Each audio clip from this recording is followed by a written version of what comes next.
네, 일본 기업 아사히글라스 사내 하청 직원들의 고용과 관련해 대구고등법원이 지난달 13일 해고 근로자들을 회사 측이 직접 고용하라는 판결을 내렸습니다.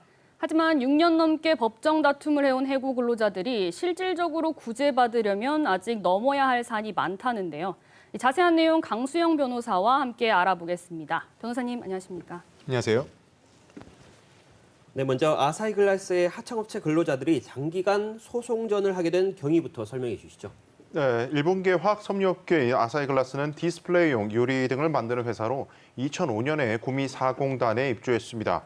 이 아사히글라스는 근로자 중에 약 300여 명을 직접 고용하지 않고 사내 하청업체에 소속으로 한 뒤에 그 하청업체에게 일을 맡기는 방식으로 운영을 했는데요. 해당 근로자들은 약 9년 동안 최저임금 수준의 저임금을 받고 고용 불안에 시달리다가 2015년 아사히 사내 하청 노동조합을 결성했습니다. 그러자 아사히글라스는 사내 하청업체에게 더 이상 일을 맡기지 않겠다고 일방적으로 통보했는데요. 사내 하청업체는 수익이 없어졌으니 근로자들을 모두 해고한다는 취지로 문자 통보를 했습니다.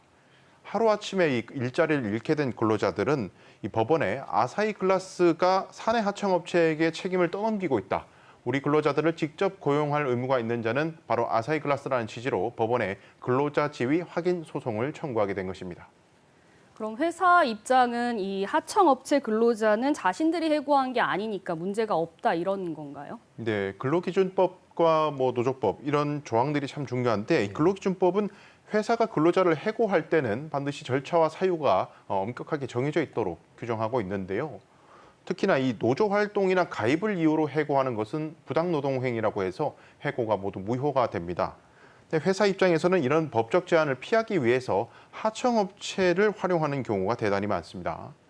어쨌든 저 근로자들은 하청업체 소속이지 우리 회사와는 근로계약을 체결한 적이 없으니까 부당해고라든지 이런 문제는 우리 회사와는 아무 관련이 없다는 주장이죠. 하지만 이 회사가 계약 형식만을 근거로 이런 주장들을 반복하고 이것이 용인이 된다면 근로기준법과 같은 노동법들은 모두 무력화되게 됩니다.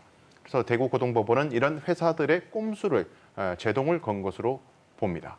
네, 말씀대로 대구고등법원은 회사가 해고 노동자들을 직접 고용할 의무가 있다고 판단했으니까 이유가 뭡니까?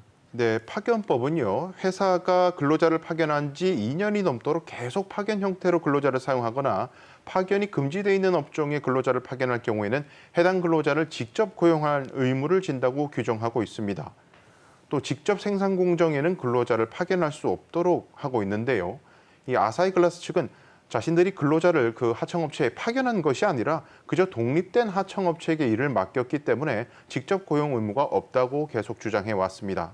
하지만 법원은 아사히글라스가 직접 해당 근로자들에게 구체적인 업무 지시를 해왔던 점, 하청업체는 아사히글라스의 지시를 그대로 전달하는 수준에 그쳤던 점, 또 이 하청업체의 조직이나 자금 사정 등이 대단히 열악해서 독립된 회사로 볼 수가 없고 아사히글라스 외에는 다른 사업장이 없었던 점, 또 마지막으로 아사히글라스가 하청업체에게 일을 맡기지 않겠다고 통보한 직후에 해당 하청업체가 즉시 폐업했던 점 등을 근거로 아사히글라스가 해당 근로자들을 파견한 것으로 보아서 직접 고용 의무가 있는 것으로 보았습니다.